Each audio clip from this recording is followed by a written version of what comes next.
तो एक तरफ सीता सोरेन की सुरक्षा बढ़ाई गई है, दूसरी तरफ बिल्डरों पर हमले की घटनाएं आम हो गई हैं। राजधानी में जमीन कारोबारियों के यहां ईडी रेड भी कर रही है। एक बिल्डर ने आत्महत्या भी कर लिया, निरसहाय ने। और अभी अभी ताजा जानकारियां जो छनकर सामने आई हैं, अरगोड़ा थाने में एक बिल्डर ने प्राथमिकी दर्ज करा दी है अमन साव गिरोह के खिलाफ।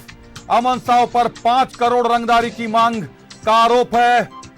बिल्डर नागेंद्र सिंह ने एफआईआर दर्ज कराया है। रंगदारी नहीं देने पर जान से मारने की धमकी दी गई है। और अमन साव के नाम पर मयंक सिंह ने फोन करके बिल्डर को धमकाया था। बिल्डर को ही नहीं, बिल्डर के जो ड्राइवर है मनोज, उसको भी धमकी दी गई थी। ड्राइवर से भी 5 लाख रुपए मांगा गया था मयंक सिंह के नाम पर।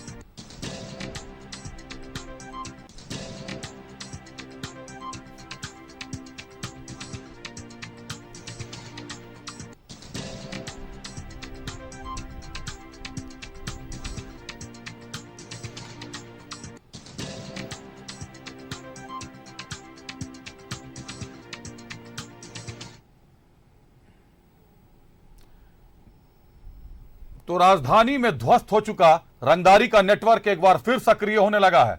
अमन साव के नाम पर मयंक सिंह नाम का कोई युवक है जो फोन कर धमकियां देता है, जो बाकायदा व्हाट्सएप और फेसबुक पर रिलीज जारी कर देता है, जो कई बार घटनाओं की जिम्मेदारी भी लेता है और कई बार घटनाओं को अंजाम देने से इनकार भी कर देता है। इसी मयंक सिंह का नाम आया है। अमन सिंह फिलहाल अमन साव जेल में बंद है और मयंक सिंह अमन साव के दहशत के साए में लोगों से रंगदारी की डिमांड कर रहा है। ताजा मामला अरगोड़ा थाने का है। ज्यादा जानकारी के लिए हमारे साथ हमारे सहयोगी सारिफ जुड़ रहे हैं।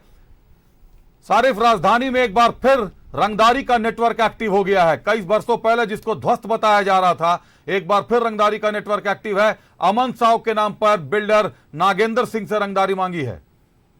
अभिषेक, जो ध्वस्त बताया जा रहा था वो ध्वस्त हुआ नहीं था। अब नए पैमाने पर उसे ऐड किया गया है। अब सोशल नेटवर्किंग साइट्स का सहारा लिया जा रहा। अपराधी सहारा ले रहे, जेल में बैठे हैं और उनके नाम पर, अब जैसे अमन जेल में बैठा हुआ, लेकिन मयंक उसके नाम पर सोशल नेटवर्किंग साइट के जरिए, व्हाट्सएप कॉल के जरिए, व्हाट्सएप मैसेजेस के जरिए बड़े आराम से रंगदारी मांगता। और मुझे ये कहने में कहीं भी गुरेज नहीं अभिषेक, कहीं ना कहीं इन अपराधियों का मनोबल, पुलिस जो सटीक कार्रवाई नहीं करती है या ठोस कार्रवाई नहीं करती, इस वजह से बढ़ा हुआ है। प्रिंस खान सबसे बेटर एग्जांपल है। आपने देखा कि धनबाद कोलांचल में किस तरह से व्यवसायी परेशान हुए, व्यवसायिक प्रतिष्ठानों को बंद कर दिया गया, विरोध स्वरूप प्रदर्शन किया, धरने पर बैठे।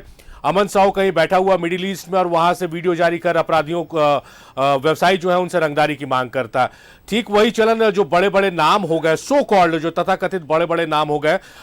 मुझे कुछ साल पहले आपको लेकर जाऊंगा, एक अपराधी हुआ करता था अभिषेक, उस वक्त मैं भी रिपोर्टिंग में था और आप भी रिपोर्टिंग करते थे जी। इंजीनियर पर गोली चलाई थी अरगोड़ा थाना क्षेत्र में। राजनाथ सिंह ने उसको लेकर बयान दिया था।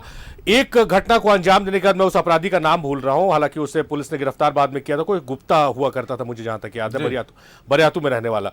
एक अपराध करने के बाद किस तरह से अपराध की दुनिया में उसका नाम बड़ा बनाकर पेश किया गया और बाद में कई लोगों ने उसके नाम पर रंगदारी मांगी। मोराबादी में फायरिंग हुई इसके नाम पर, बाद में पुलिस ने उसे बहुत मशक्कत के बाद गिरफ्तार किया और उसकी गिरफ्तारी के पीछे क्या कुछ ड्रामा हुआ था वो भी आप जानते हैं। बिहार में जिस तरह से पुलिस गई थी और लौकुश शर्मा की बात, जी लौकुश शर्मा, माफ कीजिएगा गुप्ता मैं बोल रहा था, लौकुश शर्मा। तो लौकुश शर्मा का नाम किस तरह से बड़ा बनाया गया और किस तरह से दहशत फैलाने की कोशिश की गई।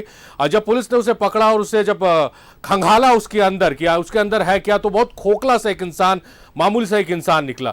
तो पुलिस अगर समय रहते कार्रवाई कर देगी तो अमन साव नहीं बनेगा, कोई मयंक अमन साव का नाम नहीं लेगा। लेकिन पुलिस जब कार्रवाई नहीं करती है तो इस तरह से मयंक रूपी लोग खड़े होते हैं और वो व्यवसायियों को धमकी देते हैं। और जिस तरह से व्यवसायी वर्ग डर जाता है, ये कहीं ना कहीं पुलिस के फेलियर है। अगर व्यवसायियों को फोन भी आ रहा है तो व्यवसायियों को ये भरोसा पुलिस पर होना चाहिए कि पुलिस हमारे साथ है और इस तरह के मयंक या अमन साहू के अगर कॉल्स आते हैं तो कोई भी उनका बाल बाका नहीं कर सकता। तो कहीं ना कहीं फेलियर पुलिस की है, निश्चित तौर पर सारी फेलियर पुलिस की है। लेकिन एक मामला और है कि अमन साहू का नाम हाल के दिनों में सुर्खियों में रहा है। कोयले की बात कर ले या बालू की बात कर ले, अमन साहू गिरोह को रंगदारी दिया जाता है और वही बालू चलाने वाले, वही कोयले चलाने वालों के साथ थानों की, स्थानीय थानों की, पुलिस की भी सांठगांठ होती है। तो कहीं ना कहीं तो पुलिस और अपराधी दोनों एक ही काम में लगे हुए हैं, वसूली के धंधे में।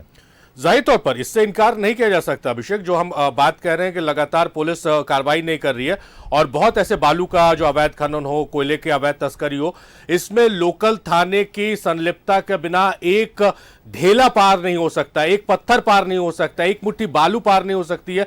यह मैं पूरी गंभीरता के साथ कह रहा हूं। ट्रक के ट्रक वहां से गुजर जा रहे हैं और पुलिस को इसकी भनक तक नहीं लगती। खनन विभाग जब रेस होता है या फिर एसपी का निर्देश आता है, कुछ सूचना मिलती है या मीडिया की नजर पड़ती है, तब कार्रवाइयां होती है तो ट्रक के ट्रक पकड़े जाते हैं। उससे पहले थाने के सामने से कई ट्रक गुजर जाते हैं और थानेदार को इसकी सूचना नहीं, थाने में बैठे एसआई को इसकी सूचना नहीं। तो ये समझ से परे है। अगर पुलिस चाहे तो ये अमन साव और जो मयंक रूपी जो गुंडे हैं, जो अपराधी हैं, ये किसी को फोन नहीं कर सकते हैं, ना ही ये कोयले के कारोबार में या बालू के कारोबार में संलिप्तता अपनी दिखा सकते हैं। अगर पुलिस इन पर कार्रवाई करे और सही समय पर कार्रवाई करे, इंतजार न करे कि वो व्यवसायियों से पैसा मांगे, पैसा अगर नहीं दे रहे तो उन्हें डराने के लिए फायरिंग कर दे, तो ऐसे में व्यवसायी वर्ग भी डर जाता है और व्यवसायी लोग जो है वो अपना बिजनेस करने के लिए बैठे हैं, ना कि इस तरह से अपनी सेफ्टी सिक्योरिटी को लेकर परेशान रहने के लिए। तो इसमें पूरी जिम्मेदारी पुलिस की है कि जल्द से जल्द सुरक्षा का भाव व्यवसायियों के बीच में पैदा करे और ऐसे अपराधी जो मयंक सरीखे अपराधी, इन्हें सलाखों के पीछे इनके अंजाम तक पहुंचाए। जी बिल्कुल सारिफ, बहुत धन्यवाद तमाम जानकारियों के लिए। अभी आपने सुना हमारे सहयोगी सारिफ ने बताया, कहीं ना कहीं पुलिस की ढिलाई पूरे मामले में एक खास नेटवर्क क्रिएट कर देती है। एक अपराधियों का नेटवर्क बन जाता है, मजबूत नेटवर्क बन जाता है। कोयला बालू कह लें या फिर स्थानीय लोगों से रंगदारी की मांग कह लें, व्यवसायियों से रंगदारी की मांग कर लें। और यह बड़ा मामला है कि राजधानी के बीचों बीच अरगोड़ा जैसे इलाके में रहने वाले बिल्डर से रंगदारी मांगी गई है, 5 करोड़ की रंगदारी मांगी गई है। निश्चित तौर पर पुलिस कार्रवाई करेगी, प्राथमिकी दर्ज कर ली गई है।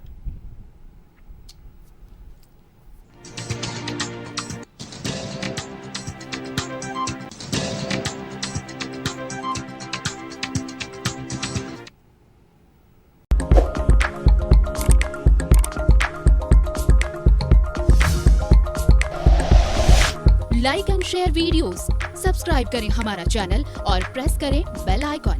न्यूज़ 11 भारत, सच है तो दिखेगा।